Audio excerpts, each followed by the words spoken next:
Hi friends, welcome to zero to hero family. நம்ம இந்த வீடியோவில் பார்க்க போகிறது எஸ்எஸ்சிலேருந்து அஃபிஷியலான காலண்டர் ரிலீஸ் பண்ணியிருக்காங்க 2024லேருந்து 25க்குள்ளது. அதான் நம்ம இந்த வீடியோவில் நம்ம பார்க்க போகிறோம். வாங்க ஃப்ரெண்ட்ஸ், நம்ம பார்க்கலாம். இந்த இதில் வந்து ரொம்ப நிறைய எக்ஸாம் வந்து எஸ்எஸ்சி வந்து ஃபுல் டைட்டான ஷெடியூல் இருக்குது. அதில் நீங்கள் பார்க்கக்கூடியது ரொம்ப முக்கியமானது எல்லாமே இருக்குது. ப்ரிப்பேர் பண்ணிக்கிட்டு இருக்கீங்கன்னா இது உங்களுக்கானது தான். எஸ்எஸ்சி நீங்கள் ஸ்டூடெண்ட் இருக்கீங்கன்னா இது உங்களுக்கான வீடியோ தான். இதில் என்னென்ன எக்ஸாம் வருது ஒவ்வொன்றா ஃபுல் டைட்டாக இருக்கும். நீங்கள் ஃபுல்லாக நீங்கள் படிக்கிற மாதிரி இருக்கும். மிஸ் பண்ணிடாமல் பாருங்கள்.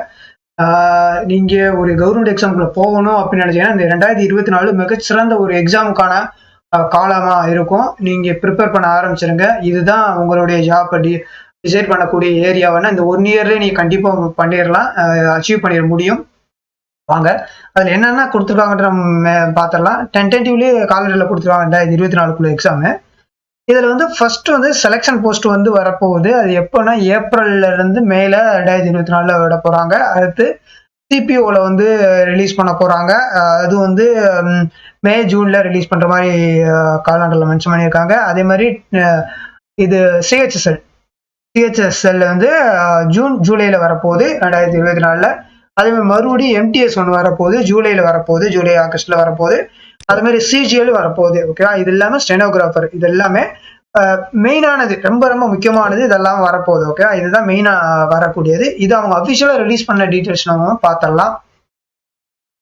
இது பார்த்தீங்கன்னா இதுதான் அவங்க கொடுத்தது. Tentative calendar of examination for the year 2024லேருந்து 25க்குள்ளது. ஓகேவா? இதில் ஃபர்ஸ்ட் நமக்கு நிறைய கொடுத்துருக்காங்க. அதில் நம்ம குறிப்பாக நமக்கு தேவையானது வந்து இந்த தான். ஓகேவா? ஃபர்ஸ்ட் செலெக்ஷன் போஸ்ட் சொல்லியிருக்காங்க இல்லையா? இது வந்து ரிலீஸ் பண்ணக்கூடியது எப்போ, அதாவது அட்வர்டைஸ்மெண்ட், அதாவது நோட்டிஃபிகேஷன் எப்போ வரும்னு பார்த்தீங்கன்னா பிப்ரவரியில் ரிலீஸ் பண்ண போகிறாங்க. ஓகேவா? பிப்ரவரி ரிலீஸ் பண்ண போகிறாங்க. அது எக்ஸாம் எப்போ வரும் அப்படின்னு பார்த்தீங்கன்னா உங்களுக்கு இந்த ஏப்ரல்லேருந்து மேலே ரிலீஸ் பண்ணுறதா சொல்லியிருக்காங்க. ஓகேவா? அப்போ இப்போ இருந்து நீங்கள் கரெக்டாக படிக்க ப்ரிப்பேர் பண்ண ஆரம்பித்தாலும் போதும், கண்டிப்பாக நீங்கள் சக்ஸஸ் பண்ணிடுவீங்க. இந்த வரக்கூடிய 2024 ஒரு வேலைக்குள்ளே நீங்கள் கண்டிப்பாக போயிடுவீங்க. இப்போ ரயில்வேனா உங்களுக்கு டைம் அதிகமாகிடும். ஆனால் எஸ்எஸ்சி பொறுத்த அப்படி உடனே உங்களுக்கு எக்ஸாம் வந்துகிட்டே இருக்கும். இந்த காலண்டர் ஃபுல்லாகவே உங்களுக்கு பாருங்க. இது கிராக் பண்ண முடியாது. அடுத்தடுத்த எக்ஸாமில் நீங்கள் ஈஸியாக கிராக் பண்ணிட முடியும். ப்ராப்பராக பக்காவாக படிக்க ஆரம்பிச்சிருங்க. நீங்கள் இந்த ஒரு கவர்மெண்ட் எக்ஸாம் தான் வேணும் அப்படின்னு நினச்சி முயற்சி பண்ணிக்கிறவங்க தொடர்ந்து முயற்சி பண்ணுங்க. நிச்சயம் சக்ஸஸ் பண்ணிடுவீங்க. 2024 ஒரு மிகப்பெரிய ஒரு வருடமாக இருக்கும். அதை மிஸ் பண்ணிடாமல் ஃபாலோ பண்ணிடுங்க. ஓகேவா? அடுத்து வந்து டெல்லி போலீஸ் கொடுத்துருக்காங்க. சிபிஓ இல்லையா, அந்த டெல்லி போலீஸ் கொடுத்துருக்காங்க. அதுக்கு எப்போ வரப்போகுது, அதாவது sub inspector of Delhi police, அதே மாதிரி சென்ட்ரல் ஆர்ம்டு போலீஸ் ஃபோர்ஸாவது கொடுத்துருக்காங்க. இது எப்போ இதோடதுன்னா அதே இது பிப்ரவரியிலேயும் 15ல் வரப்போகுது சொல்லியிருக்காங்க. நோட்டிஃபிகேஷன் ரிலீஸ் பண்ணிடுறாங்க. அது எக்ஸாம் நீங்கள் பார்த்தீங்கன்னா மே ஜூனில் கண்டக்ட் பண்ணுற மாதிரி நமக்கு சொல்லியிருக்காங்க. இது இல்லாமல் ஜேஇக்குள்ளதும் வரப்போகுது. ஜேஇக்குள்ளதும் சொல்லியிருக்காங்க. அது வந்து அதுவுமே பிப்ரவரியில், இந்த 3மே பிப்ரவரியில் வர்றதா அவங்க மென்ஷன் பண்ணியிருக்காங்க. ஓகேவா? செலெக்ஷன் போஸ்ட்டு, SIA, அதே மாதிரி இன்ஜினியரிங் கேட்டகரிக்குள்ளது. ஓகேவா? இது எல்லாமே மே ஜூனில் வரக்கூடியது. நெக்ஸ்ட் நம்ம பார்க்கக்கூடியது ரொம்ப முக்கியமான கொடுக்குறது CHSL. ஓகே, +2 லெவலில் அட்டன் பண்ணுவோம் இல்லையா, அந்த இது கொடுத்துருக்காங்க. அது வந்து ஏப்ரல் 2ல் ரிலீஸ் பண்ணுறதா நோட்டிஃபிகேஷன் மென்ஷன் பண்ணியிருக்காங்க. ஆனால் எக்ஸாம் பார்த்தீங்கன்னா ஜூன் ஜூலையில் எக்ஸாம் கண்டக்ட் பண்ணுற மாதிரி அவங்க கொடுத்துட்டாங்க.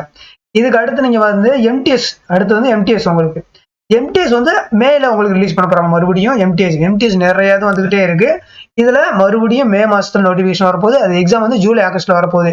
அப்ப இதுல எந்த உங்களுக்கு தேவையோ அதை நீ ப்ராப்பரா இதுதான் என்னோட வேலை, இதைத்தான் நான் பிடிக்க போறேன்னா உங்களுக்கான டைம் இருக்கு, அதுக்கு ப்ரிப்பேர் பண்ணுங்க. நிச்சயமா சக்சஸ் பண்ணிடுவீங்க. இதோட நோட்டிபிகேஷன் இந்த SSC பொறுத்தவரை டிலே பண்ண மாட்டாங்க. அவங்க காலண்டர் படுத்தாங்கன்னா காலண்டர் படி கரெக்டா வந்துடும். முன்ன பின்ன 1-2 நாள்ல தான் முன்ன பொண்ணு இருக்குமே தவிர மேக்ஸிமம் கரெக்டா அக்யூரேட்டா வந்துகிட்டே இருக்கும். SSC பொறுத்தளவு பக்காவா எடுத்துக்கிட்டே இருப்பாங்க ஆளுங்க. ப்ராப்பரா நீங்க ப்ரிப்பேர் பண்ணுங்க, நிச்சயம் சக்சஸ் பண்ணிடுவீங்க. இது எது உங்களுக்கு +2 இருந்தீங்கன்னா +2 இப்போ ஏப்ரல் வரப்போதுன்னா அப்போ முன்ன இருந்து படிக்க ஆரம்பிச்சிருங்க. உங்களுக்கு நோட்டிபிகேஷன் வந்ததுக்கு அப்புறம் படிக்கணும்னு நினைச்சீங்கன்னா முடியாது. அப்ப நீங்க மோக் டெஸ்ட் தான் அட்டன் பண்ண வேண்டியது இருக்கும், ப்ரிப்பேர் பண்ண வேண்டியது இருக்கும். உங்களுக்கு எங்க நீங்க வீக்கா இருக்கீங்கன்னு சொல்லி அனலைஸ் பண்ணி சக்சஸ் பண்றதுக்கான ப்ராக்டிஸாக இருக்கணும். ஓகேவா? அந்த ஃபுல்லா அந்த நோட்டிபிகேஷன் வந்ததுல இருந்து உங்களுடைய மோக் டெஸ்ட் உங்களுக்கான எங்க வீக்கா இருக்கீங்க அதை வந்து ஸ்ட்ராங் பண்றதுல தான் நீங்க அதிகமாக ஃபோக்கஸ் பண்ணணுமே தவிர அதுக்கு முன்னாடி நீங்க ஃபுல் சிலபஸை கவர் பண்ணி வச்சிட்டீங்கன்னா உங்களால அந்த வேலைக்கு போறதை தடுக்க முடியாது. ஓகேவா? அச்சீவ் பண்ணிடலாம். ஓகே, அந்த இது நீங்க கவனமா பாருங்க.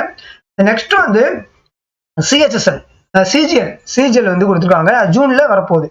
ஜூன் 11 போல உங்க நோட்டிபிகேஷன் ரிலீஸ் பண்ணிடுவாங்க. எக்ஸாம் பார்த்தீங்கன்னா செப்டம்பர் வர மாதிரி இருக்கும். ஓகே, இதுல வந்து ஷிஃப்ட் 1 ஷிஃப்ட் 2 இருக்கும் இல்லையா, இதெல்லாம் நீங்க ஃபோக்கஸ் பண்ணிக்கலாம். இது இல்லாம ஸ்டெனோகிராஃபரும் கொடுக்குறாங்க, அதுவுமே ஜூலைல வரப்போகுது. ஓகே, ஜூலைல வரப்போது, அக்டோபர் நவம்பர்ல எக்ஸாம் இருக்கும். இது இல்லாம ஜிடில ஃபைனலா ஒரு கான்ஸ்டபிள் ஜிடி கூட கொடுக்க போறாங்க, ஆகஸ்ட்ல சொல்லியிருக்காங்க. டிசம்பர் 24 அதாவது எண்டில் வர்ற மாதிரி இருக்கு. ஓகேவா, அப்ப கிட்டத்தட்ட உங்களுக்கு இந்த வருஷம் ஃபுல்லாவே ஷெட்யூல் கொடுத்துட்டாங்க, பக்காவா கொடுத்துட்டாங்க. இதுல எது உங்களுக்கான ஜாப், ஜிடியா, எம்டிஎஸ்ஆ, சிஹெச்எஸ்எல்லா, சிஜிஎல், என்ன அது ஸ்டெனோகிராஃபர் எந்தது, அதை ஃபோக்கஸ் பண்ணுங்க. ப்ராப்பரா படிங்க, மெட்டீரியல் கலெக்ட் பண்ணுங்க, படிக்க ஆரம்பிங்க, டிலே பண்ணாதீங்க. வந்த உடனே ப்ராப்பரா கிளியர் பண்ணி ஜாப்ல உட்காரணும். அந்த ஃபோக்கஸோட டெடிகேட் பண்ணுங்க, நிச்சயம் சக்சஸ் பண்ண முடியும். ஒரு வருஷத்துக்கான பிளானை கொடுத்துட்டாங்க, நீங்க மிஸ் பண்ணிடாதீங்க. இது இல்லாம ரயில்வே எதுவும் வேகமா அடுத்து மார்ச்ல இருந்து நீங்க எதிர்பார்க்கலாம். ரயில்வேல இருந்தும் உங்களுக்கு மார்ச்ல இருந்து எக்ஸாம் ஸ்டார்ட் பண்ணிடுவாங்க. ஓகே, உங்களுக்கு நோட்டிபிகேஷன் எப்போ வேணா வரலாம் இருக்கும். ரயில்வே பொறுத்தளவு நீங்க பாக்குறீங்க, ரயில்வே யாராவது எழுதணும்னு ஆசைப்படுறீங்கன்னா உங்களுக்கு இதுல வந்து ஏஎல்பி தான் ஃபர்ஸ்ட் வரப்போகுது. அடுத்து அதே மாதிரி கான்ஸ்டபிள், எஸ்ஐ அண்ட் கான்ஸ்டபிள் கூட வரும். இதுதான் மெயினா வேகமாவே விட்டுருவாங்க. இந்த இதுக்குள்ளே இன்னும் எப்போ வேணாலும் வர்றதுக்கு வாய்ப்புகள் அதிகமா இருக்கு. இனி வரக்கூடிய நவம்பரோ டிசம்பருக்குள்ள வேகமாவே நோட்டிபிகேஷன் விட்டுருவாங்க. உங்களுக்கு எக்ஸாம் வந்து மார்ச்ல நடக்கிற மாதிரி இருக்கும் ரயில்வே பொறுத்தளவு. அப்ப 2024 ஃபுல் எக்ஸாம் தான் இருக்கும், ஃபுல் பிஸியா இருக்கும். நீங்க ப்ராப்பரா ரெடி ஆகுங்க, நிச்சயமா சக்சஸ் பண்ணி உங்களுடைய கனவை நீங்க தான் அச்சீவ் பண்ண முடியும். நீங்க முயற்சி பண்ணுங்க, கண்டிப்பா சக்சஸ் பண்ண முடியும். வாழ்க வளமுடன். Thank you friends.